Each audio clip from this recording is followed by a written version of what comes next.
Hi everyone, it's Cristian Portilla.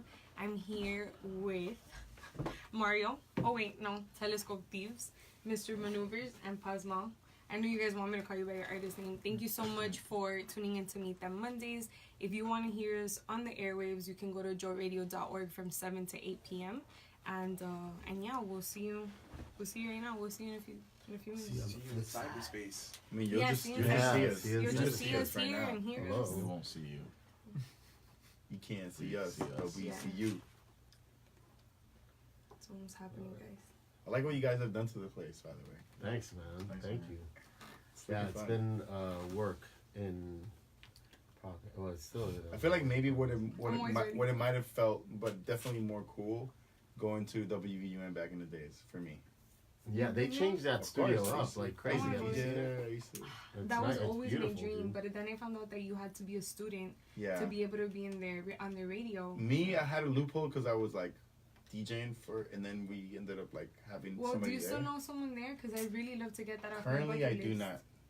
I'm still gonna reach out. Actually, I always I had know a dream somebody of else. hosting my show there, or like hosting something there. Yeah. That guy, Like when I DJ got into Wuzo. indie music. Like for me, it was so classic because when I growing up in Miami, one of the biggest influence in hip hop shows was one of the ones in WVUM, which was amazing in the '90s. It was like For me, it was it's called the Hip Hop Shop, and it was Oh, like, yeah, the I hip hop remember shop, the of hip hop course. All right, Remember that you guys are gonna lose your vocals real Okay. quick, and we're gonna start this 3, 2, and hold on. oh, you didn't even post it in W. Oh, you guys are so bad at that. Love below. And we happen to find ourselves alive during this full of activity. There's things going on all the time. Now we have greater access to seeing them happen in front of us. It gets confusing and sometimes painful. But in the end, love sets it all free. Did you repost anything on the? And that's love. It's the only answer. From the soul, y'all.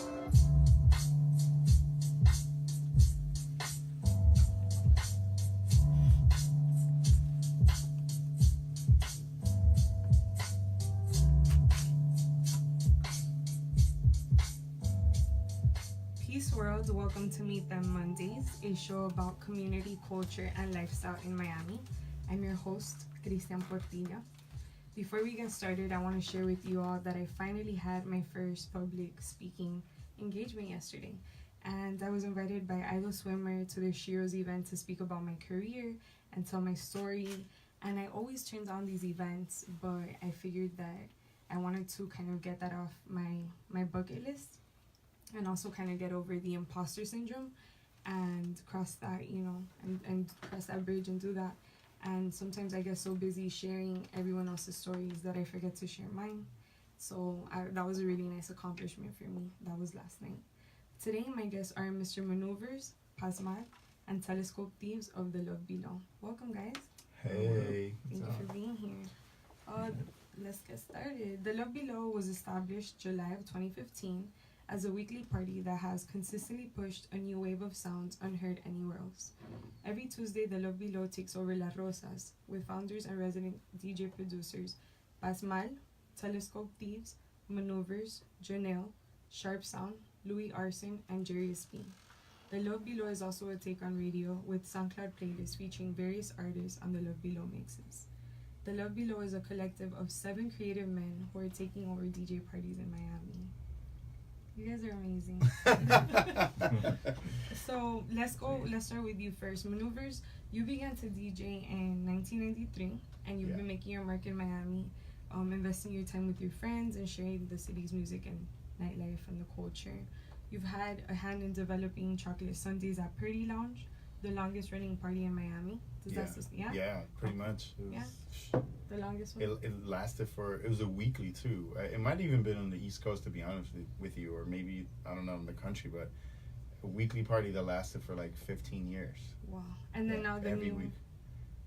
And then from there, a bunch of other stuff. But yeah, I was a part of that as a partner for 6 years, and always as a DJ from pretty much year 2 of the party. So. Awesome, congrats on that. And we also have the revolutionary party, the Love Below. And so you enjoy jazz, funk, and disco, and you attribute your love for music to hip hop. Yeah. So Yeah, hip hop opened like the doors for me to just listen to all types of different music, especially from, I would say, back in, the 90s, getting into the music and being put onto the culture of like digging for records and where the music came from, like the origins of where people were sampling from, like whatever songs, and that kind of opened my eyes and my ears to like all these different types of like soul, funk, jazz, and whatever weird thing in between that people would sample, and just looking for the original songs. It was like a challenge, like, can you go out there and look for like what these people sampled, like the original I love doing sample that. sound. And I would love like matching songs or like hearing a new song and referencing it back to the Yeah, album. That's yeah. my favorite thing. We also have Telescope Thieves. He has talent for carefully crafting his transitions of divergent sound from mixed genres into his sets. What allows him to finesse in such a manner is that he doesn't jeopardize cohesiveness, and he basically just is a smooth player. And the wasn't too. Very smooth. Yeah, I must very, add. very smooth. And outside of it too. And okay, Telescope Thieves began to play his DJ sets a couple of years ago, and he's been involved with music in many different ways for the last decade. Currently, he's also a resident DJ at the Love Below, and he recently started Lip Gloss, a monthly indie rock party at the Anderson, and the next one will go down on November 21st. Yeah. That's Yes. amazing. Congrats Thank at you. that. Appreciate Yeah. it. So proud of that. You were there, so you know. Oh, what? I wasn't gonna miss that for the world. I saw you singing and dancing I did and not singing on stop. top of your lungs. That's pretty What? cool, yeah. It brought me back to like Vagabond, Yeah, White yeah, yeah. Room, PS 100%. PS14. PS14. Great times. Yeah. And we also have Pasmal. What's up? He's also one of the what's up, boo? He's also one of the co-founders of the Love Below and a resident DJ and producer and graphic designer. He's also a lover of Erica Badu. So we already Yes. decided we're going to 3 points. Yes. Pasmal has a very natural transition into the DJ world. He basically mixes soul and funk influences with his long-term affinity toward curating mixtapes for people. And it's been about 5 years that he found his groovy sound that he's best known for today. I must say he's never made me a mixtape. I'm just saying. What? What? He makes them for the I world. want a Cup. personal one, just so Alright. you know. So, Maneuvers, let's start with you. How much did Outkast have an influence on this Love Below situation? I had 100% influence as far as the name. I don't know if much. I mean, even maybe the music. If you ask me personally, like, I didn't come up with a name, Okay. but I definitely found my own association to the name. Okay. Especially from like I guess older Miami hip hop stuff. There used to be this song from Mother Superior back in the days, and it's called "The Rock Bottom of the Map" is where it's at, you know. And I always felt like the love below would be, for me, the definition. I guess it would be like the love coming from like the bottom of Miami, you know, from Miami, the From bottom of the map underground. of the whole like United States. So it's like the love below is like we're literally in the bottom of the whole geographic map of the United States. So I figure like for me it was like the love below. Okay, cool. Like we're generating this love from below of like the whole like I love country. that. So I thought it was cool to find everybody found like their own definition of it, but I thought that that name suited very well for our geographic location. That's amazing. Yeah. And Pasmal, tell us about the Love Below collective. How did you all meet, and where's everyone from? Because there's 7 of you guys. Yeah. Whew, yeah. The first person I met was Mario, and I've known Mario for Mario, aka Telescope Thieves. so Telescope Thieves. I've known Mario. I've known Mario before he was Telescope Thieves, Okay. when he used to play in a band. All right. Like 2010 or something. So how did you guys all Yeah. come together and form a collective of 7 DJ, producer, musician, fantastic creative men? It was actually me, Telescope Thieves, and Gamma, Jarius. Gamma. Okay. He's still Gamma. Gammius I love you, B. Jerry. We were trying to start. We were part of this other collective before, Siza, and we were just kind of trying to start DJing, and then we were looking for a spot, and we considered a couple of spots like around the area, and then As in venues, you mean? yeah, Okay. and then when we found the Pickle, our contact was Patrick, and then Patrick put us in touch with Maneuvers in Janelle. That's when we met you guys. Yeah. All right, and that was back in 2015. Yeah, we actually did. Yes. Like as me, Pasmo, and Jarius, we actually did one party, but it wasn't called it was what we were trying to do, but it wasn't called the Love Below yet. Okay. It was called ASL, like on AIM, you know, like Age Sets to Location. Yeah. And then Maneuvers and Janelle came to it, and they met us that night, and Patrick let them know, yo, these guys are kind of on the same wave as you guys. So we met, and then we never, like, instead of continuing ASL, we just like started the Love Below. Well, Patrick's initial idea to me was like, "Hey, I want you to do a hip hop night." I was like, "No," I was like, "No more hip hop, please." Okay. So I was like, "I want to do something different," and then that's what his initial thing to me was like, "Yo, when do we do a hip hop night on the Tuesday?" I was like, "Not into it." I'm like, "I'm down to do something else." I'm like, "Why don't we do something different?" And then when I started explaining to him, he's like, "Oh, you should link up with these guys then, because they're doing something probably similar." And then that's kind of when we decided to. It just made sense.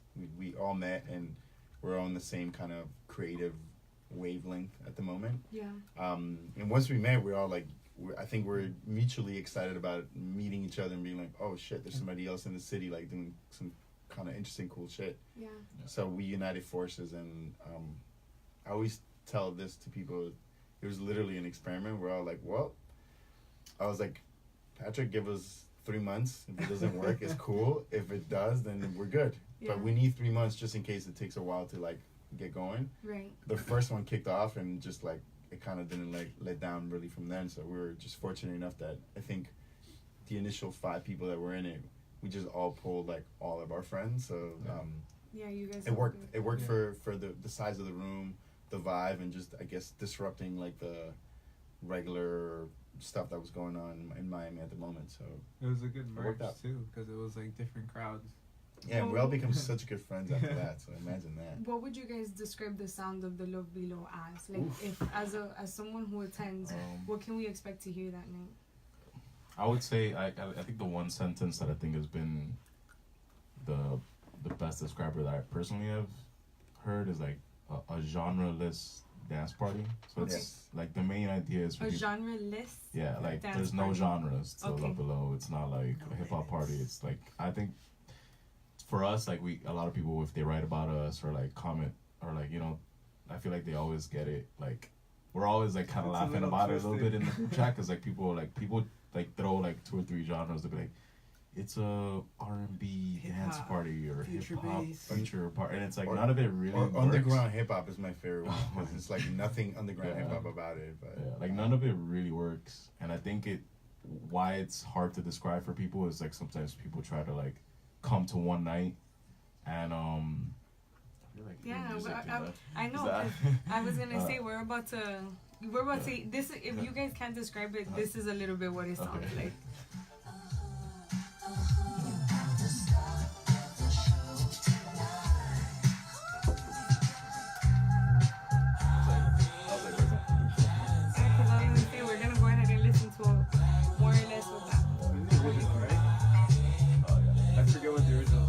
I love this. This was like something that stood out to me, and I was putting it whenever listening. Wait, this is Charlotte. No, this is his. That we're all making remixes. I know, I saw it, but I saw that it was his, and I was like, I like it.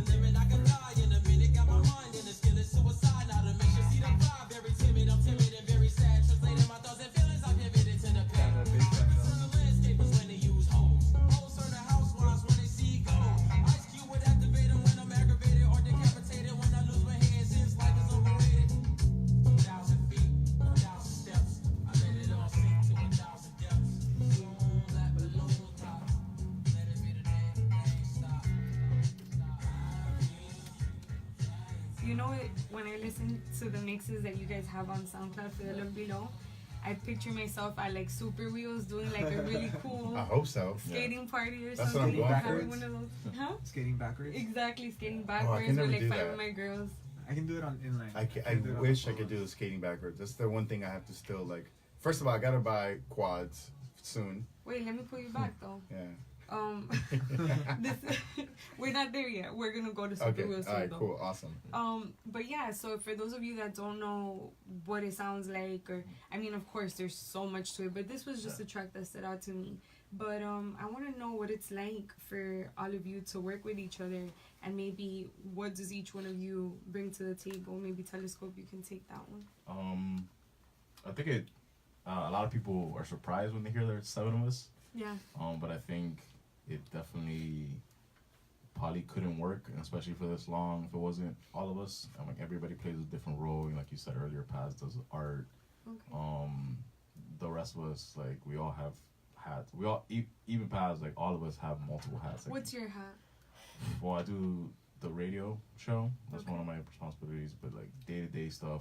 The you know, Love Below radio show. Yeah. Okay. You know, at the party, I'm like connecting stuff, booking things for, like, you know, So booking like admin artists. too. Yeah, just like, Pictures. yeah. Sometimes I do photography. Sometimes I do, you know, it just kind of like, I'm like, You wear needs, many hats. yeah, like what needs to get done and what do I have the skill to do, and I'll try to do it for the, Awesome. I kind of just try to fit in, but. And you maneuvers? What would you say your role is? I do janitorial services for the level up. Very good at cleaning toilets. I do. I mean, a little bit of everything. MC. I don't know. I literally everything I've touched at that one point. I guess I help out a lot with maybe the direction and vision for the brand and for expanding it, but everybody's input has definitely led us to where we're at right now. Yeah. And within the growth and the continuous forward motion, there's more and more to learn and continue, like, figuring out how to put people in their best position to shine the most, you know? Beautiful. I think that's the goal. Right. Yeah. And Pasma, you do the art, you said? Yeah. He's pretty much the art director. Yeah. You're the art director? Yeah. I like that side much. Yeah. That's cool. You got it here tonight. Yeah. Exclusive. So let's talk about this amazing Miami takeover that you're all conspiring, which I'm all for, by the way. You all have parties at 1-800-LUCKY, The Anderson, La Rosas, Pretty Lounge. Ice Cream Thursdays was happening at Sidebar. Yeah. Telescope Thieves, you just started lip gloss at the Anderson. How? What? Like, who says that you guys are taking over the city? And please tell me what is the lineup looking like? Like Monday, Tuesday, Wednesday. Like, Well, what is all of? Let me. parties? I'll chime in real quick. So far we have Tuesdays, La Below, Wednesdays. I believe, it's Sire and I do 1-800-LUCKY. Okay. A party called Sucre, which is just mainly house disco, long playing stuff. Okay. Really chill, cool vibes. On Thursday, Louis has Ripe Fruit, which now might change names, I think, but Louis Arson does that alongside Craze and Washi Fire. Where at? At 1-800-LUCKY also. Okay. Cool. Yeah, and then on Fridays, we don't have anything specific. Everybody has DJ gigs. Everyone finally has a day off. No, everybody has DJ gigs. We all Sounds just good. DJ, Yeah. like working DJ. Okay. And Thursdays monthly, we have lip gloss with Telescope Thieves. And then Saturdays, also everybody just has DJ gigs, like just working gigs. And then Sunday, Made You Look at Party Lounge. Yeah. And I think a lot of that, a lot of the stuff for us to create anything is when I feel like we feel there's a void of something that needs to be done, or take the initiative to do something different in Miami, and see how it goes. You know, hopefully it does well, and if not, regroup and try again. I mean, that's the best thing to do it. You know. Yeah, absolutely. And I don't know if you guys have heard this, but I've heard people compare you guys and say that you guys are like the selection of our city, of Miami. Have you guys heard people say that about you I've guys? heard that, yeah. What I do you mean, think of A few that? times. It's cool. I'll say something, then you guys can know that I'm a very talkative person. I think it's We love cool. that here. I think selection has done a really great thing. If anything, I think sometimes we probably diversify our music styles of playing out a little more. Okay. But with time, I think everything evolves and changes, and definitely what they've done as a brand and a recognition worldwide and open the doors for a lot of other things. I'd say more as a compliment than anything. I mean, yeah, I feel like we do something different, but you do absolutely. yeah, but at the same idea of time, the collective, you yeah, know? but at the same time, being compared to something that's like a really strong force within the world at this point, it's not a bad comparison in that Beautiful. sense. Yeah. Telescope, you have something to say about that? No, I mean I pretty much agree with Pancho on that. I think I understand the comparisons too, because especially initially when we first started the party, a lot of the music that we played was kind of within the same realm. A lot of SoundCloud stuff, like, you know, coming from like when me, Paz, and Jarius wanted to start something, like we weren't DJs at that point, we were just producers. So a lot of the music we were producing and like remixing was from that SoundCloud scene that Selection was like drawing from, you know? Right. So we were in that scene. And when we approached Below as DJs, we were like, we didn't know of like, we were just like, well, we're just gonna play the shit we make and the stuff we like. So, you know, I think everybody loved it. yeah, and I think initially it was a little bit more Selection-y, I guess, like the vibe of the sound. But as time grew and like we definitely have like Pancho said, that we've gone in our own direction in a lot of ways. So it's like sometimes you're like, you don't want to like be like, oh, we're so, no, we do this, like we get it, like I get why people still kind of compare it and stuff, you know? If it's hard for us to describe, then for people, if that's the closest association, it makes sense, you know. Yeah, it makes sense. You want to have like a label. The closest thing that they can compare it to, you know, like there's not a lot of other things outside Selection that you can. But I feel like the way they mix different things, it's always kind of been a thing. It just hasn't been so out there before. Because I used to go to I've been a long time Maneuvers fan before I met him, so I used to go to his DJ gigs. Okay. And stuff like that, and I'm definitely the eldest. Yeah. You're the papa of the group. Telescope, I actually I love the idea of this sort of takeover in our city that you guys all have. Let's talk about lip gloss for a second, because when I went to that and just hearing about it touched on something very nostalgic. I feel like I came into learning and understanding like indie music, indie rock. We were talking about it earlier because of WVU and the voice of the University of Miami. And very proper. Yes, and I think that was around when I was like 17, 16, going to Vagabond, you know, going to these places. And the fact that you decided to throw this party, well, tell us about that. How did the idea of lip gloss come about? I mean, I've had the idea for like, I would say maybe a year. And it just kind of now, I guess, got to the point where it was like the right time for me.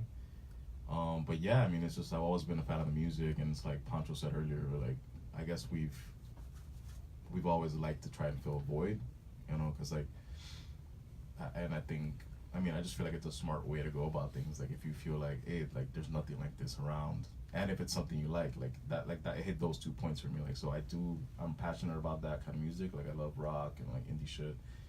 And then on the other hand, I was like, I looked around, I'm like, there's no place to go hear this. So why not make it? Yeah, let's make it.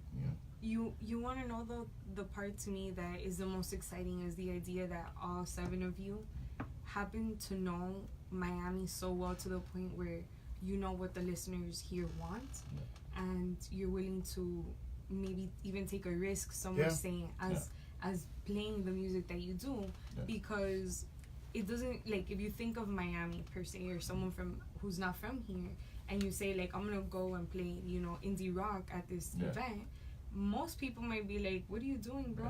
Like, people don't like that. They want to hear salsa, merengue, dembow, reggaeton. Yeah, I mean, people have this certain like image of Miami, but I mean, I'm from here, and I know people, and I'm from Hialeah, just like you said, and I know there's mad people in Hialeah that love rock, that you know, like. Well, I mean, there's a whole prequel to even the generation you're talking about, which is like Pop Life and Revolver and that whole era of the early 2000s, and you know, people like Ray Mignon, who probably still plays a lot of indie rock, but so it's not like a totally new idea. But I think, and this, my opinion is, I think for what Mario Telescope is doing is maybe to a younger generation, reaching out and tap into songs and music that they could relate to easier than, you know, something that maybe got played early 2000s, which I would know, but maybe some of the younger people might not know, you know? Yeah. And Miami, if anything, the strongest thing that when Mario even told me about it early, is that Miami has a history of that scene being kind of prominent or strong within Miami. So because of that, I think it also makes sense for him to do something that there is a crowd, or there was a crowd for it in Miami. So But it's a nostalgia element as well to it. Yeah. And I think you also have to know. You have to be from here. You have to be from our city. You have to know your listeners. You have to know us as a community and as a people to know what we want. And I love the idea that you guys are so invested that you were giving us something that we didn't even know we missed. Yeah. You know? And then I go that night and I'm completely blown away because this is all I've wanted to hear for the longest time. Yeah, so that's what I've been happy about. Like, I feel like a lot of people have been come out to be like, yo, like, it's I dope wanted this. Yeah, I wanted this. And I just think is when it comes to, I guess, like the same way we approach the Love Below, it's like, on one hand, you think about, like, what's missing, but on the other hand, it's like, what do you care about too? Like, I wouldn't be doing a party of music that I don't like just because I feel like the void is there. I feel like I would leave that for someone else to do. Right. Like, I think it's good to find like that right in the middle ground. Yeah. Of like, okay, there's something missing and something that I actually know about and I'm passionate about. Yeah. I wouldn't be surprised if this also is striking a nerve like nationwide. I wouldn't be surprised if there's like a resurgence of indie rock music being in the more prominent spotlight. I think it's probably the right time. Just hip hop. I mean, you know, I love hip hop, but hip hop has been reigning supreme way too long. Yeah. There needs to be something else Bound to to like. happen. Yeah, there's got to be a balance. A I guess shift you is could bound say. to happen. No, Yeah. and as Latinos now, we're also getting our shine with the Latin stuff. reggaeton The Latin and stuff reggaeton. is Already like It's coming back. exploding. Yeah, You know? it's exploding. In a serious way, I think. It really is. And Pasmal, I want to ask you about the business model and how do you all balance, and you can also speak for yourself, how you balance the love for passion with music and then the business of music. And you guys mentioned earlier that you also have your own DJing events or your gigs practically every night somewhere else in Miami. And so I would think that, and I've heard this before from people who are lovers of music, but love it so much to the point where they feel like they wouldn't want to work in it because it would kind of like taint the love that they feel. But you guys are able to maintain the business aspect while still being fans and students of music. So how would you say you personally balance that in, maybe as a collective? I feel like as far as DJing, like you said, there's got to be a balance. It comes with trying to. There was a point when I was DJing when I was kind of like not too happy with the gigs that I was playing, because you know there's a lot of gigs which are very very like automatic, like hip hop stuff, and like you kind of already know what you're playing or like what the people want. So I feel like the other stuff kind of keeps you sane, you know, like that's the passion projects and stuff like that. Okay.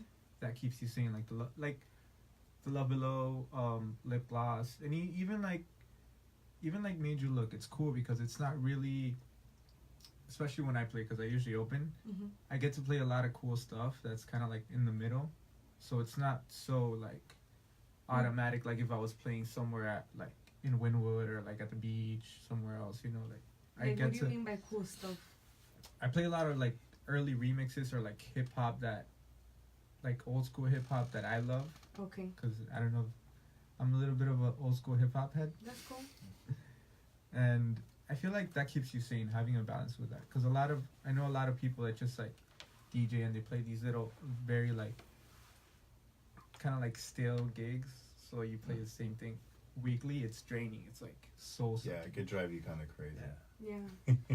And maneuvers, I think you as well, like I've seen, and you guys were actually talking about this before the show started, about like the business side of it. And I think when I think of you, I find that you have a very good balance between the business side of this industry and also like the creative side, because you've been doing it already for so long. Yeah. So what advice can you give someone who wants to start doing this, or even for the guys themselves when they come to you, or like even with rates or whatever, like how do you balance that? What can you tell someone that wants to get into it? It's definitely always a learning experience, even to this day. I think the advice is always just try to do something that inspires you first and foremost. I mean, I wouldn't do or be where I am or even be involved as many things as I have since like the 90s to now if it wasn't for the philosophy of just if you feel like you're into it and there's 10 of your friends that are into the same thing, then maybe you should try it out and see how it goes, you know? Okay. You got nothing to lose. There's probably another 30 other people out there in the world in your city that probably also want to do that. Okay. So I already have about 45 people. It's a party. You know? Small room, it's a party. And take a chance. I mean, there's so many facets to the business, especially nowadays that the Miami has grown to like a city that has many options, many venues, and an economy that's like self-sustaining as Miami. Before it used to be very, very depending on just season and tourism, and summer was dead, and the slow season was like not even anything anybody would consider to do anything, you know? Yeah. Nowadays summers are pretty solid for the most part, and the slow season still hits you, but it's much smaller than what it used to be before, you know? What was the moment though that you realized that music and DJing could actually be a self-sustaining way of life? Because is that what you dedicate yourself 100% Yeah. to? So what it was really, I think it was like in the mid to late 2000s, like 2007, I want to say.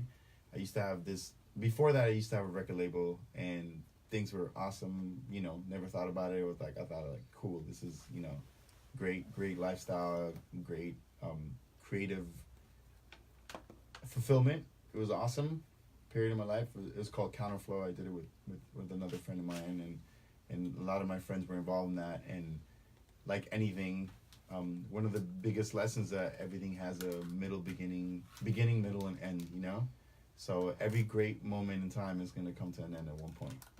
So that label came to an end, and I had to go into actually getting like a job at one point, and I was like, fuck, I don't know what to do. And I worked, I did a job that I thought at the moment was going to be much easier to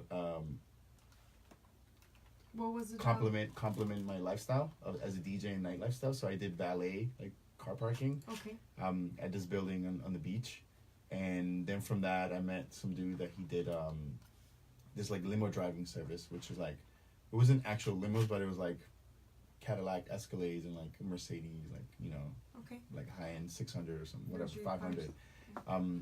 And you just took people around, like anywhere from basketball players to just like wealthy people that just didn't want to drive or wanted to have a car service, you know?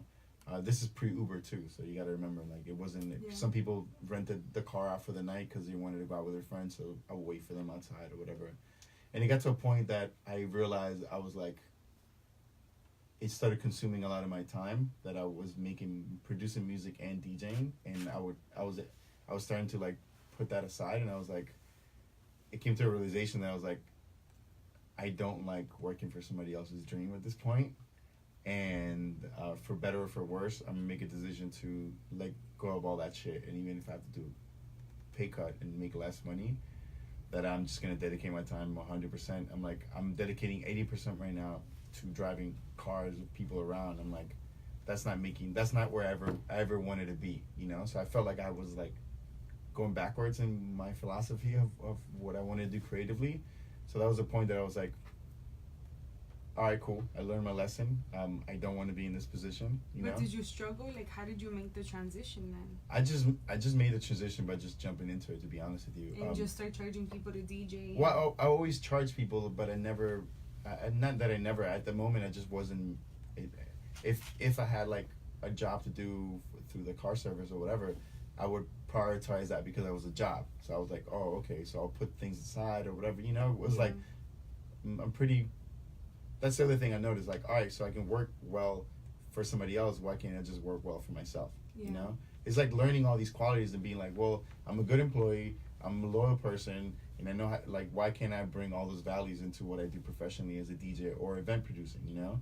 So then I started doing stuff with Joel from Chocolate Sundays and doing it more often you know? That it became like a consistent paying gig. Well, not only that, it just became like, well, do you want to just become a partner? Like, What? yeah, because he was like, I was bringing in all these, like, all this stuff from, at the moment it was Stone's Throw, and I was booking all these shows with him.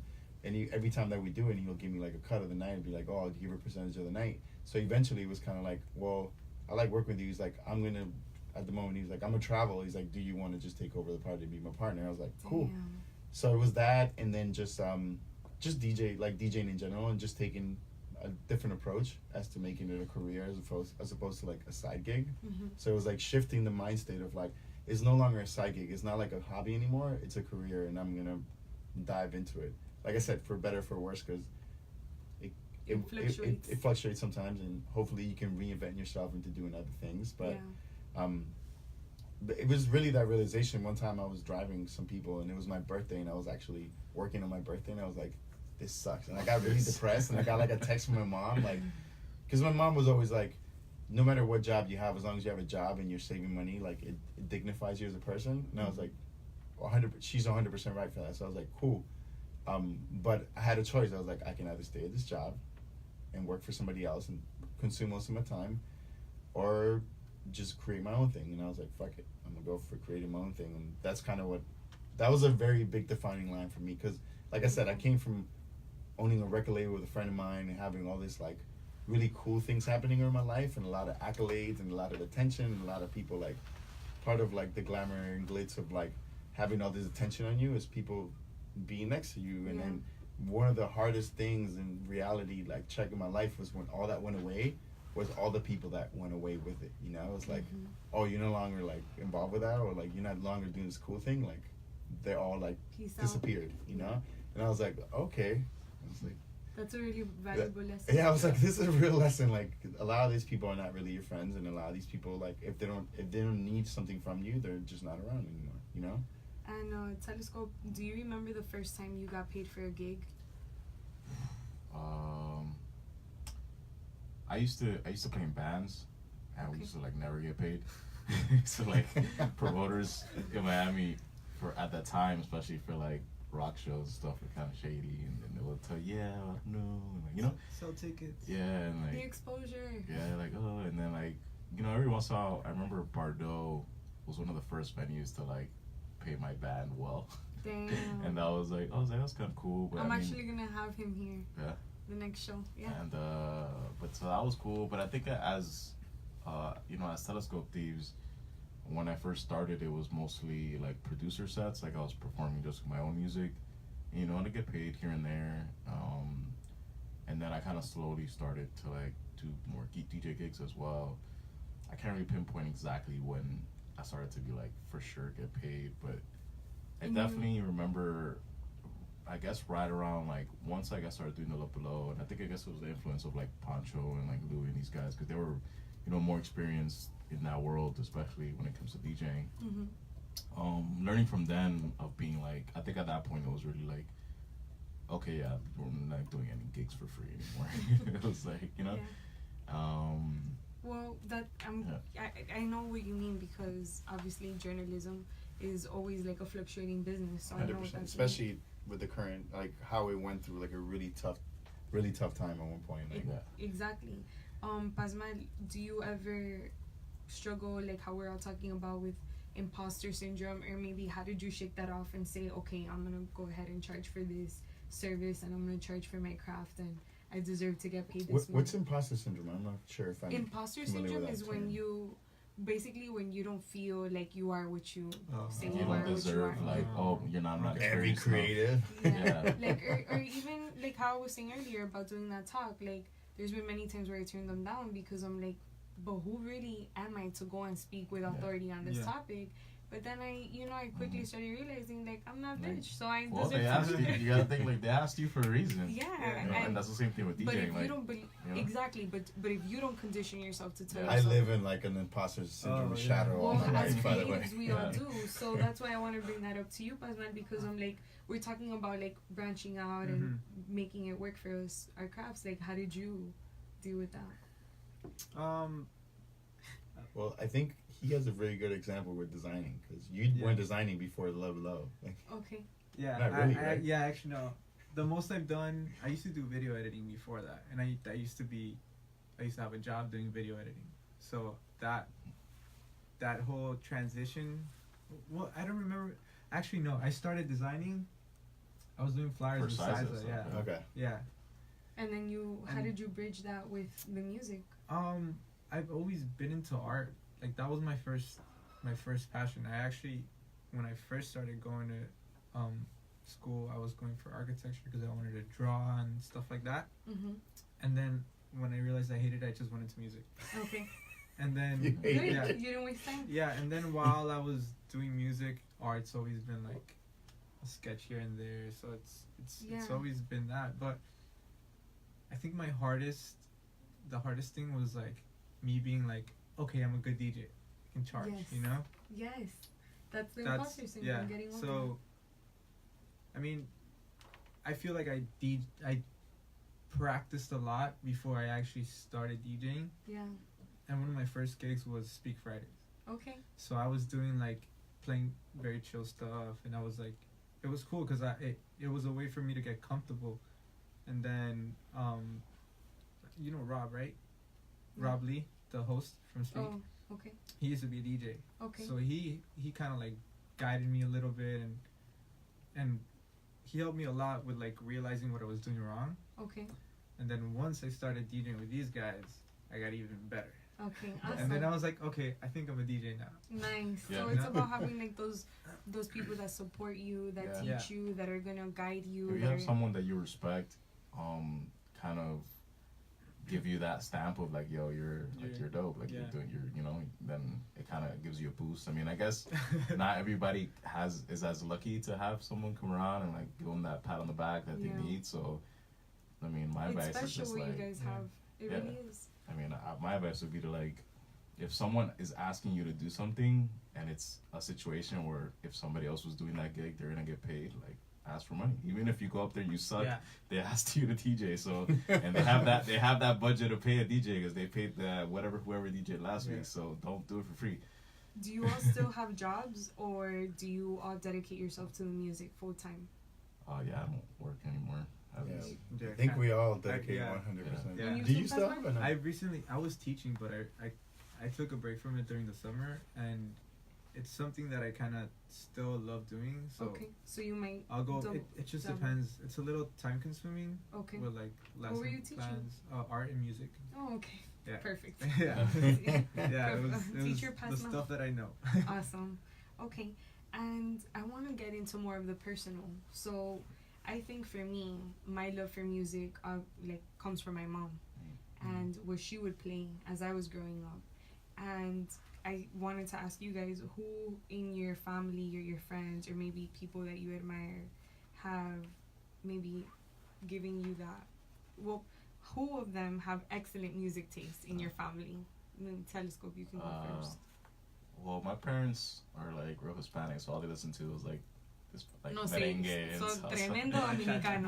But I mean, the way I got really into music was probably my older brother. I had an older brother who's like 5 or 6 years older than me. Okay. So when I was like in elementary school, you know, he would be like listening to like Outkast cassette tapes and stuff like that, and I got a lot of my hip hop taste through him. Okay. And then it was like Maneuver said earlier, once I got into high school and I started to like experiment with making hip hop beats myself, a lot of my genre taste expanded because of like looking up samples and like looking up where the music came from, you know, like basically like, you know, once you start making hip hop beats and you start realizing, oh, this stuff is all sampled, then you listen to the original artist, and then, you know, that kind of expands your mind and stuff. Can you give me a place where you go to discover new music? I mean, when it comes to like the Love Below stuff, I mean, a lot of it is on Soundcloud. A lot of it is like really just underground, random kid in his bedroom made a remix that you like, and you pirate it off SoundCloud and you play it that night. Awesome. Okay. But that's just one place. Yeah.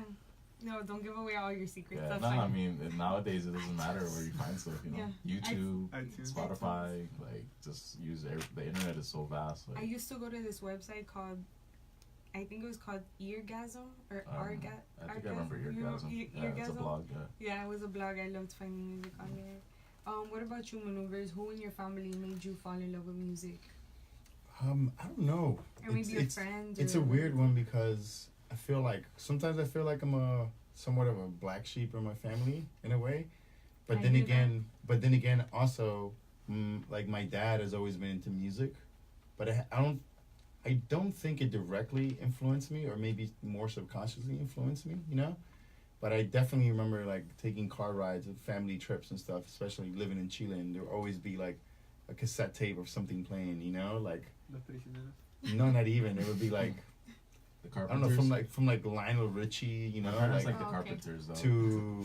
to like I don't know, Serrat, or like all these like Latin like ballad stuff, or like anything. I mean, they always went to music, but it wasn't like a heavy household. I don't think of like. So how did you fall in love with music? I On don't. your I, own? I have a feeling. I mean, to me, I feel like it was on my own. Okay. Maybe when I moved to this country, maybe that was a way for me to like Assimilate or maybe just like find your tribe. like like just find something to like lean on, you know. Okay, yeah. Perhaps like listen to the radio would be something I could do like on my spare time and be like, oh, definitely like radio was a really big influence for me, Yeah. and that's why I've always loved radio. And I used to do college radio, and then I did like we were saying earlier, WDNA like radio. I've met some of my best friends through radio as Yeah. well. I used to do the FIU radio station when it first went FM, and I met Jake Jefferson. I met Sharp Sound through Okay. like Sharp Sound was actually Jake used to be my co-host in my show, but then or our show, and then Deviant as well through college. But then Sharp Sound I actually met because he called in as a fan once. No, And he- I didn't and he- know that. And you didn't know the story? Did he No. troll It's you really guys? funny. No, he called and he used to be like a big fan. He had like a crew, and he called once, and he won like a contest that we did on the And air. he's now in the collective. Yeah, Gonna be 100%. low, by the way. But then we became like best friends, you know. But Yeah. he called in, and this is the best story ever. So it was me and Jake, and we're like, all right, cool, you won the prize, whatever. We had a bunch of promo stuff, like probably like vinyl and stickers and stuff like to give away. And we gave him the option to come in during the week to pick it up at the campus at the radio station, or he can just come during the show early he on showed up? the next week.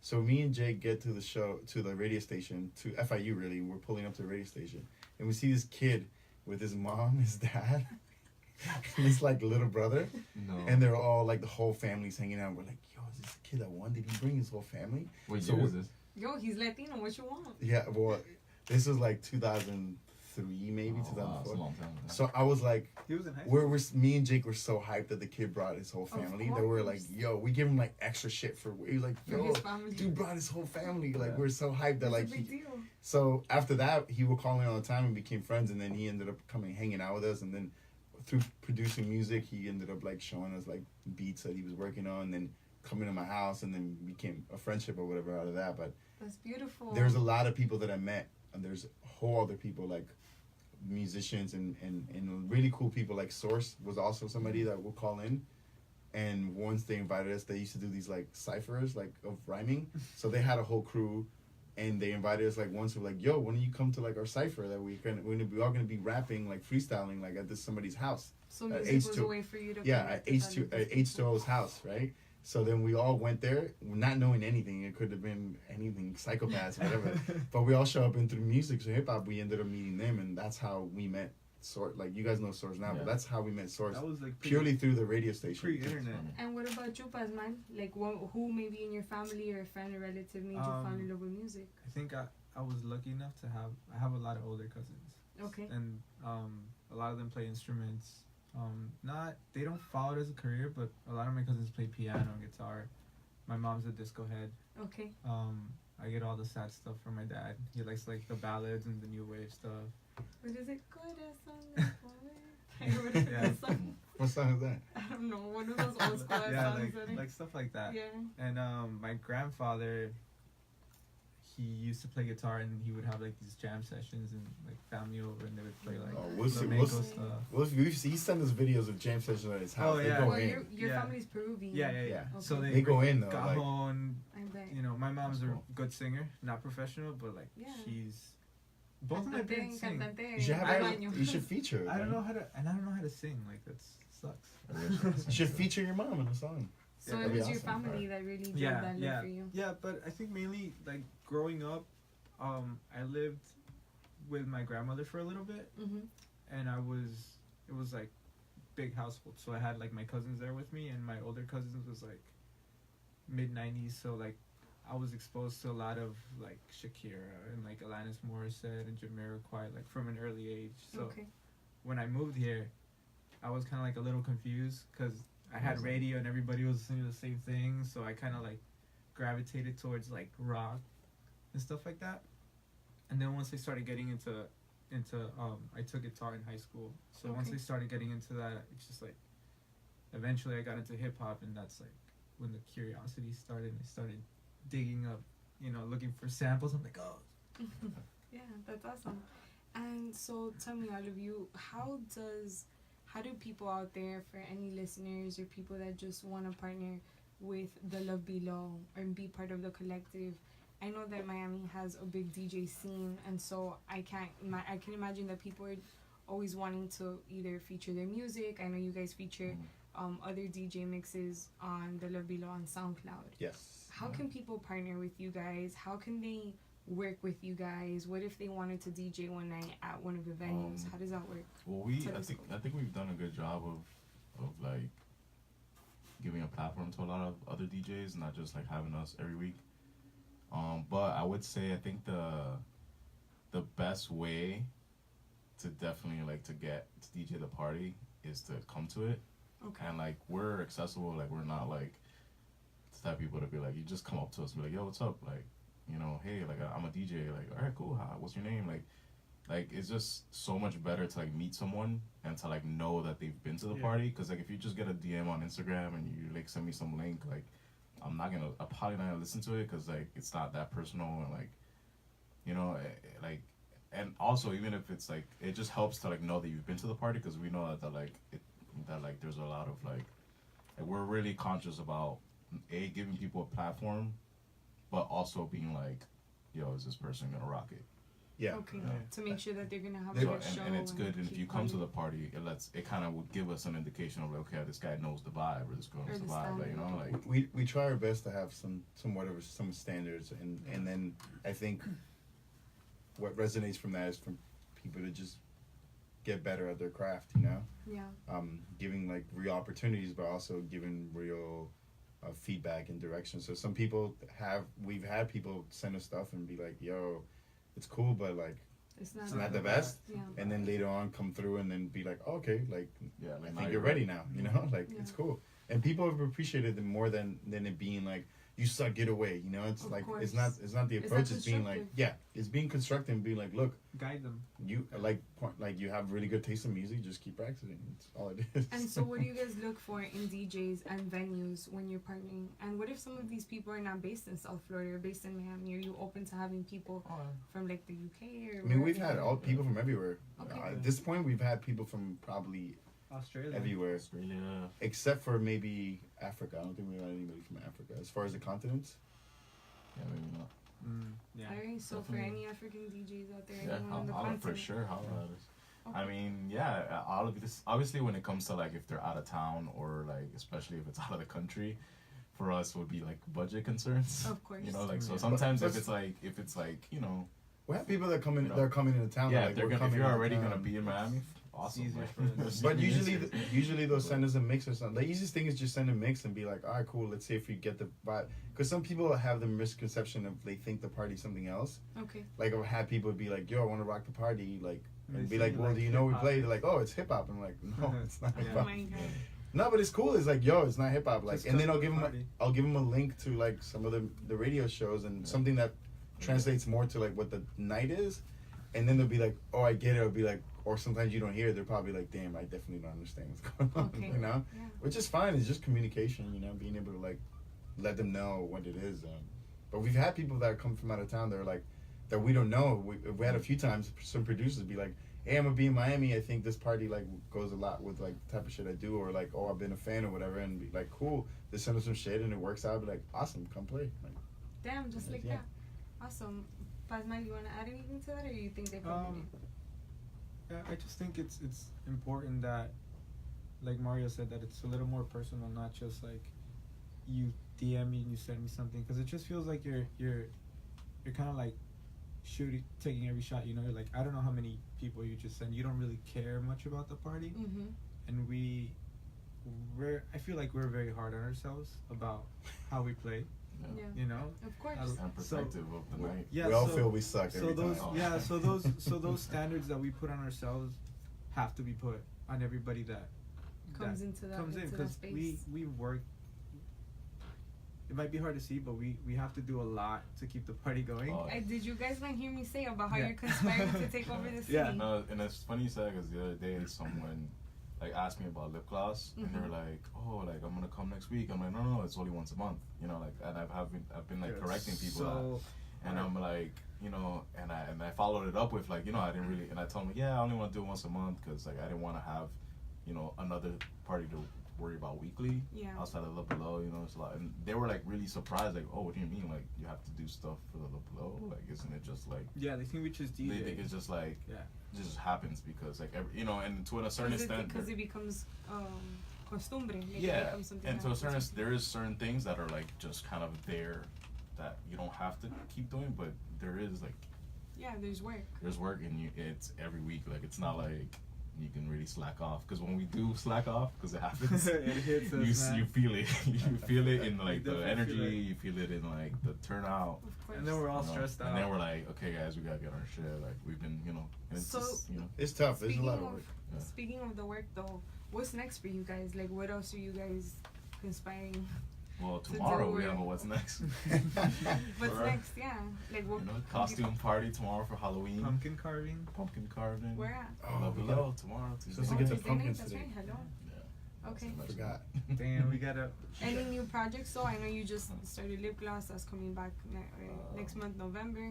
As far as 21st. events for Go Love steady. Below, Coming. Oh yeah. Yeah, we have Go Steady To happening. do the flyer. So Go Steady is a party we do monthly in Fort Lauderdale at Rhythm and Vine. Okay. So we've done a few now, and Putting on for the Broward people. yeah, and Yeah.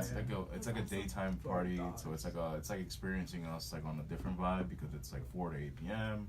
It's like an outdoor kind of venue, like, you know, especially the weather's gonna be dope now. So it's like experiencing the Love Below, but like at a barbecue. Daytime.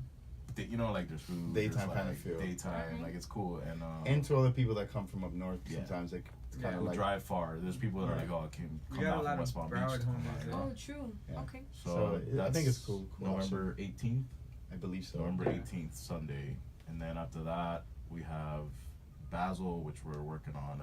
I was just gonna ask if you Yeah. have any Basel parties or any Basel Yeah. events. Love Below, Basil, like kickoff type of thing. Like we're working on like bringing a booking down, something cool, and stay tuned for all those details. But And so, how can people stay in touch with you? And let's start with the Love Below. You were talking about people sending submissions. What Yeah. email or how would they send submissions? it depends if you want to be on the radio show. You can send that directly to me because I'm like the one that puts the show together. What's your handle? What's your info? At Telescope Thieves. Well, at Telescope_Thieves. Okay. So you can hit me up on Instagram, and then I'll give you my email and stuff to like send me the mix. Okay. And then for people to stay in touch with the Love Below as a whole. as a whole, the Instagram is the best way, I would say. Okay. That's at the Love Below party. Okay. Definitely the best way. I think we have an email, but it collects dust. Just hit us And up on there's Instagram. There's also the lovebelowparty.com as Yeah. well. Yes. Okay. And then Maneuvers, what's your social media? At MRMANUVERS. Mr. Maneuvers? Yes. At Mr. Maneuvers. Okay. And then Pazmal? PAZMAL. Everything. At Pazmal. Yeah. Okay. That's it. And you guys also have merch. That Yes. Oh, Yes, we yeah. do. Oh yeah. We're working on Merchant replenishing meat. that. We sold a ton of it. I at the figured thing, it yeah. got sold out or A lot of it is. I Yeah. mean, Actually, yeah, the last time. First time we sold. We're the worst merch at like selling that. our merch, but we actually, Mari had the great idea of like for our 3-year anniversary bringing it out, yeah. and we sold out, and we're like, damn, we just Yeah. never, we're so bad at selling our merch. yeah, we never promoted. We it. learn from all the mistakes, Yeah. and there's so many things to do sometimes that we just can't get around to. We're working on getting around to everything. I got docket lists, things to Yeah. look into, take care of. Guys, is there anything else you guys want to share with us? Anything else we haven't mentioned? Come tomorrow night. Come tomorrow. Wear a costume. Let's have fun. No, I think for a lot of people out there trying to do stuff is just Do you know, it. do it. Do Like it. Yes. Yeah. do it and Just learn. do it. You the best thing you can do is learn from your mistakes. You know, Do something you. in a way, you really have nothing to lose if you're learning from mistakes. You That's know. right. Because at least you're getting it done. Yeah. Guys, thank you so much for being here tonight. Thank you for Appreciate sharing it. space Thank with me. Thank you. I really appreciate it. Everyone out there, thank you for listening to Meet Them Mondays. Make sure to tune back in on Monday, November 12th for another episode. Follow us on social media at Meet Them Mondays. I'm your host, Cristian Portilla, on IG at Room Free Rates. And if you like what you hear, then subscribe on Apple Podcasts or listen on Soundcloud, Mixcloud, Stitcher, or visit roamfreerates.com for more. Peace. Can we do goodbye in ASMR?